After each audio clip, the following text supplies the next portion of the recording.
Halo Sobat YouTube, selamat datang di channel Praktisi Forex teman-teman. Oke, langsung saja ya, kita lanjutin untuk materi kelas tradingnya. Ini sudah sampai di middle class ya, untuk episode ke-51. Jadi buat teman-teman yang masih pemula banget itu bisa ikuti materi kelas trading ini dari episode ke-1. Tujuan saya membuat ini biar teman-teman semuanya jelas ya, belajar tradingnya secara urut dan yang basic-basic aja, yang penting-penting aja teman-teman. Yang penting teman-teman itu bisa trading, nggak keren nggak masalah gitu. Tekniknya nggak pakai bahasa yang aneh-aneh nggak masalah. Ya nggak pakai indikator yang aneh-aneh nggak masalah. Yang penting bisa trading gitu ya teman-teman. Oke, saya akan lanjutin ya. Sekali lagi buat teman-teman yang pemula bisa mulai dari episode 1. Sekarang sudah sampai di episode ke-51 teman-teman. Kali ini kita akan membahas satu buah indikator lagi teman-teman. Namanya adalah parabolic SAR teman-teman. Ya, indikator ini bisa digunakan tentu saja dengan syarat adalah kombinasi. Kombinasi dengan apa? Kombinasi dengan price action, support resistance, supply demand, dan candlestick. Jadi semua indikator kalau kalian nggak kombinasikan dengan price action itu akan percuma teman-teman. Kalau nggak percaya buktiin sendiri.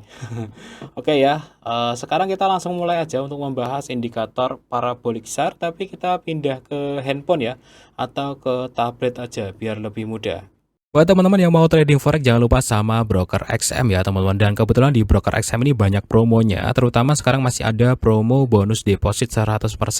Jadi misalkan teman-teman deposit $100 itu bisa dapat bonus deposit $100. Maksimalnya adalah $500 ya teman-teman, seperti itu. Nah, bonus deposit ini bisa kita gunakan untuk trading, profitnya kita tarik, tapi untuk bonus depositnya nggak bisa ya. Yang bisa di withdraw hanya saldo asli kita dan juga profitnya, seperti itu. Bonus deposit bisa membantu untuk equity entry dalam trading kita, seperti itu. Nah, untuk informasi selengkapnya teman-teman cek aja link yang ada di deskripsi video ini teman-teman. Oke teman-teman, kita sudah masuk di tablet ya sekarang.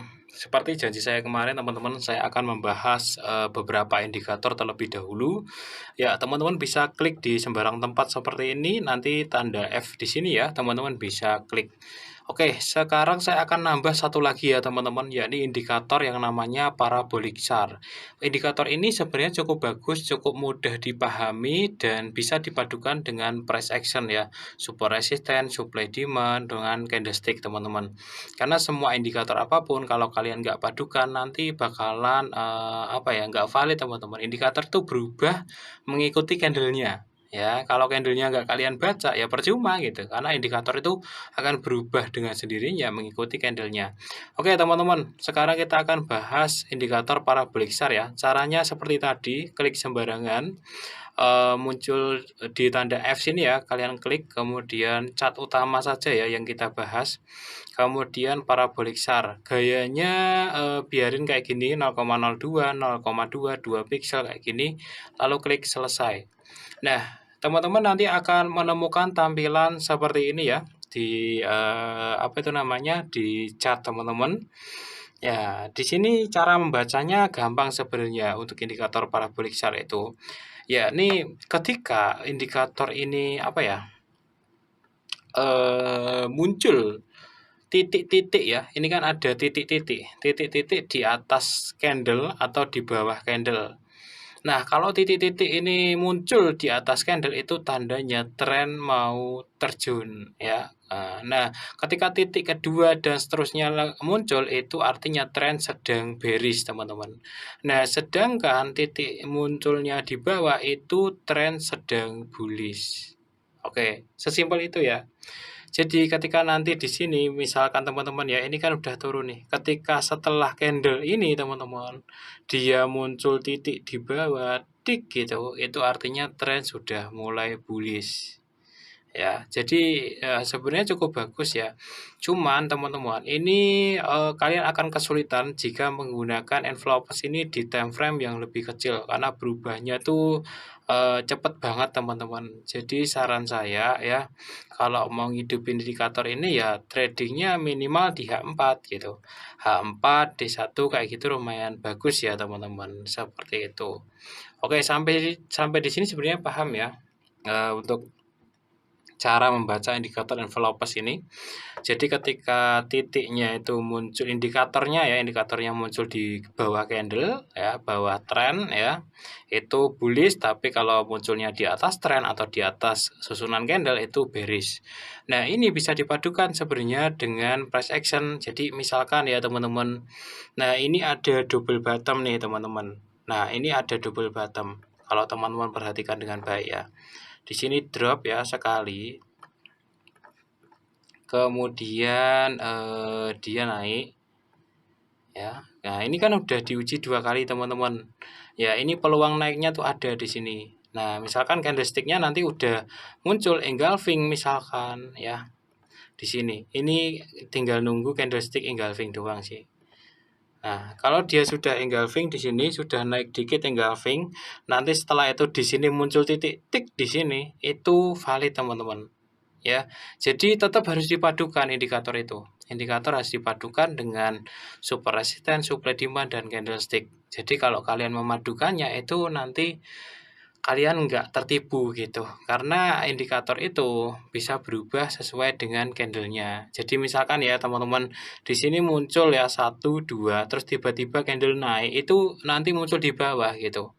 Ya, jadi kalau kalian nggak memperhatikan candlenya itu nanti pusing. Sebenarnya nggak pakai indikator nggak masalah, tapi kalau nggak pakai candlestick itu yang bahaya. Jadi kedudukan indikator ini adalah di level kedua teman-teman, setelah price action. Kalau saya sih tradingnya begitu ya. Kalau teman-teman setuju atau nggak setuju sih itu urusan masing-masing. Oke ya, jadi cara bacanya seperti itu. Kalau teman-teman mau mengkombinasikannya setelah selesai analisa, kalian hidupin kayak gini. Ini nunggu yang bawah ini muncul ya, 1 titik aja itu nanti bisa mulai di buy teman-teman. Kayak gitu.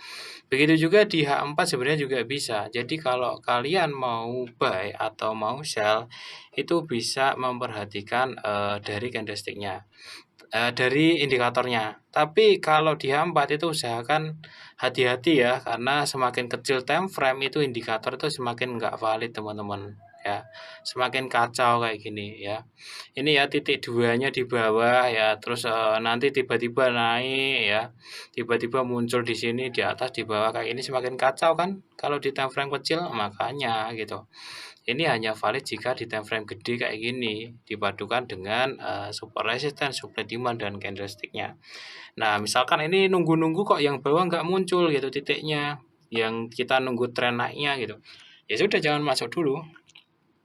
Kalau teman-teman beneran mau pakai ini ya, tapi kalau nggak pakai ya terserah gitu. Oke ya, sampai di sini jelas ya untuk cara menggunakan indikator envelopes. Envelopes lagi. Indikator yang namanya parabolic SAR ya teman-teman. Ini indikator yang menandakan bahwa tren itu sedang bullish atau sedang bearish. Jadi kalau ketika teman-teman muncul titiknya di bawah tren ya, di bawah candlestick-nya itu bullish, sedangkan di atas candlestick-nya itu bearish teman-teman. Paham ya, tapi tetap dipadukan dengan price action. Itu rekomendasi dari saya teman-teman. Oke ya, saya skip dulu sampai di sini. Nanti saya akan tambah lagi untuk indikator yang lain ya di episode yang selanjutnya teman-teman. Sampai di sini dulu. Nah, apabila teman-teman ada pertanyaan seputar pembahasan di episode ke-51 ini, tanyakan aja di kolom komentar ya teman-teman.